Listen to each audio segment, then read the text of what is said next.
Hello, it's Phillip Taylor speaking from Richmond, Green Chambers in London. Today I'm looking at a book which will be of interest, I think, to quite a wide variety of people. It's on the law of markets and fairs. An interesting subject in its own right, especially in the modern era, when things are rather different with all the health and safety regulations and all the other things that we have to face today, especially the technology. This particular book comes to us from Bloomsbury Professional Law. It's been written by Edward Cousins and Graham Wilson, and it's known actually now as Pease, Chitty and Cousins Law, or it should be actually on, to make it easier. So it's Pease, Chitty and Cousins on the law of markets and fairs, and that's really what you're getting. As I say, I think it's a welcome addition to any work that you have in this particular area of your practice when it comes to the relationship that actually looks at how that the law on markets and fairs has developed concerning rights and so forth with current developments. Let's have a look at the book first of all. It's only a short review, this one. Here's the book itself. It's a hardback front. You probably can't see very much in this light. I'm recording this in the evening. It's virtually impossible to see that, I should think, because it's all reversed out. But as I say, both Cousins and Wilson are very experienced writers. And at the back of the book we have an index. The index is by page numbering. Sometimes it's by paragraph numbering, but in this instance it's actually by page numbering. Quite a detailed index. All references are to page numbers, as it says at the back. What you have got are a number of appendices, 3 in fact, looking at the work. Appendix 3 is other materials. Just looking to see what the other appendices are. Appendix, other materials, that lists the various materials. And likewise with Appendix 2 you've got precedents. You've therefore got a lot of material there. And Appendix 1 is the statutes.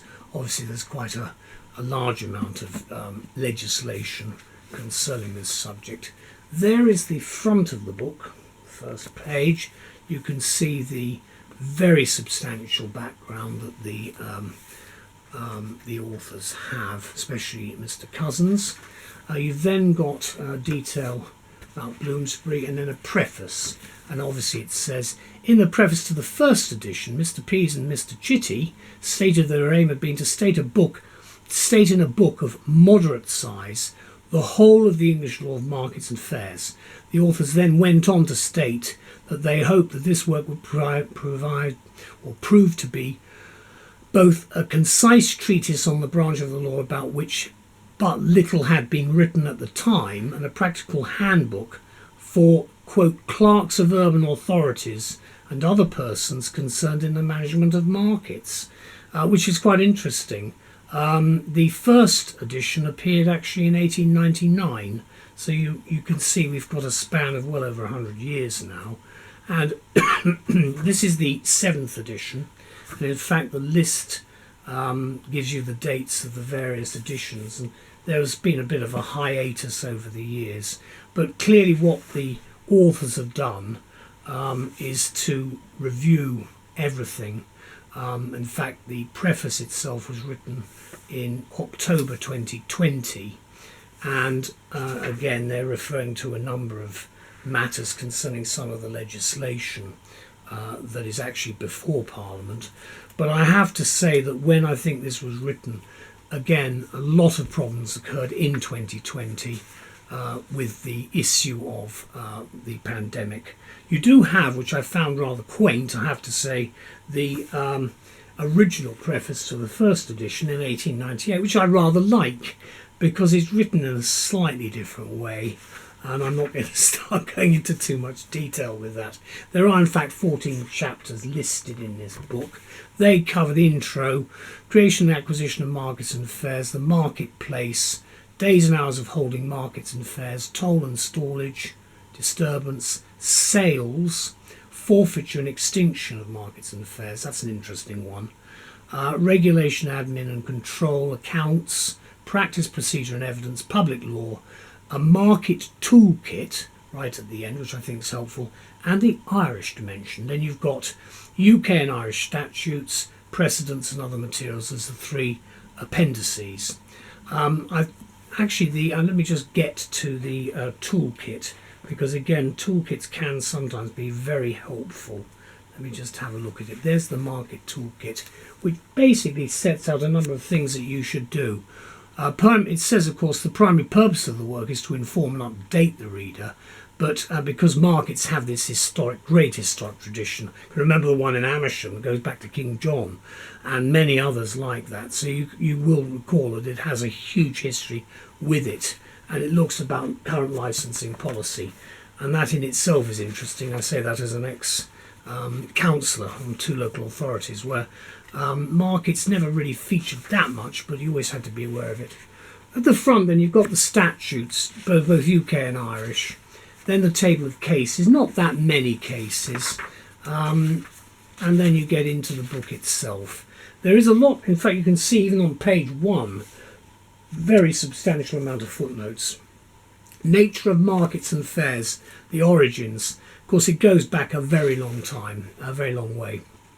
And there's a lot of history, again, attached to it. But then you get into the book itself, and you can see details at the moment. Obviously, money is always very important. Account rates and taxes, for instance, that's one of them. And of course, you've got to think very much about the Local Government Act 1972 and all the other legislation about what can and can't be done. It's interesting because I don't know where we're going at the moment with the pandemic. I'm talking about January 2021 when I record this. We're at the height of the pandemic again at the moment, and clearly an awful lot of the ways that we've done things in the past may change. The internet has taken over a huge amount concerning buying and selling, and it's quite possible that there won't be a return to some of the older practices that we've had as this decade extends out, but I have no idea. Let me just make some general comments based on what the book's purpose is by saying that this new edition from Bloomsbury offers us in-depth commentary and analysis on the history of markets and fairs and the rights attached to them, together with current developments of the law relating to both franchise and statutory markets in the United Kingdom. This, of course, is the leading authority covering what is actually a complex area of law for the UK as a whole. And I think that's important to bear in mind because, as I said, the first bit of the book goes into the history, the origins of where we are with markets and fairs, and the rights that people have to set up and do it, because these go back, as I indicated in many cases, to royal charters. Now, what the authors have done, and this is Edward Cousins and Graham Wilson, they've obviously taken the original work from Mr. Pease and Mr. Chitty, as they're called, because I don't seem to have any first names for them, from the 19th century. But what we've got is they're concentrating now on certain aspects of practice and procedure, which are generally very helpful and relevant to us as advisors and practitioners. And it gives us and those running markets and affairs practical guidance when it comes to dealing with local government and landlord practitioners throughout the United Kingdom. And of course Ireland, because again you must remember the basic history here of how these particular types of activity developed. And obviously it is to look very much at local authorities and private market officers in addition to what we also have. Now the content of the book gives a legal analysis of all relevant law, both the UK law and European legislation and case law. Now I would say I recorded this after we've left the European Union. Now I stress this with all of the works that I look at. Whilst we've left the European Union and we're no longer members of the EU, there is still a huge amount of cross-referencing and a huge amount of law which is directly relevant both to our legislation here and European legislation. It's not going to change quickly. There's obviously case law as well. So I think it's important to bear in mind whatever the change is, they are going to be quite slow. So what we've got here, and what the authors have done, is to give us practice and procedure in relation to rival markets and car boot sales by the use of the tort of disturbance, UK regulation and control by means of bylaws, street trading and the laws relating to peddlers, tolls and stallage, and highway obstruction, all of which can and have in the past, I have to say this wearing my hat as a counsellor, caused sometimes quite a lot of grief, because whilst things have been going on for many centuries, some modern views are rather different about the way in which people should go about their business, whether they're hygienic, environmentally safe, and of course, as I said, we've got this major problem which has been thrown up with the international pandemic. Finally, of course, you've got in this book the law of markets, fairs and street trading in the Republic of Ireland, which is an additional benefit for that jurisdiction. And I think that's quite useful, because what the new edition does is it gives a practical toolkit at the back on page 403 of model bylaws and precedents for market officers and local authorities, as well, of course, as an analysis of the implications of Brexit concerning the European Union. Now, at this stage, we've left the deal that we've got. Obviously, it's much broader, the deal that the Johnson government set with the EU. So we will see as the year develops how things go, because at the moment the main problems have been much more concerned with the movement of goods throughout the member countries, the member states, and what is the UK, which is no longer a member state. And of course that also impinges on Northern Ireland and the trade there. However, as I say, I think we're in early days. This new edition, the 7th, is extremely welcome, but I suspect there may well be another one coming along before too long.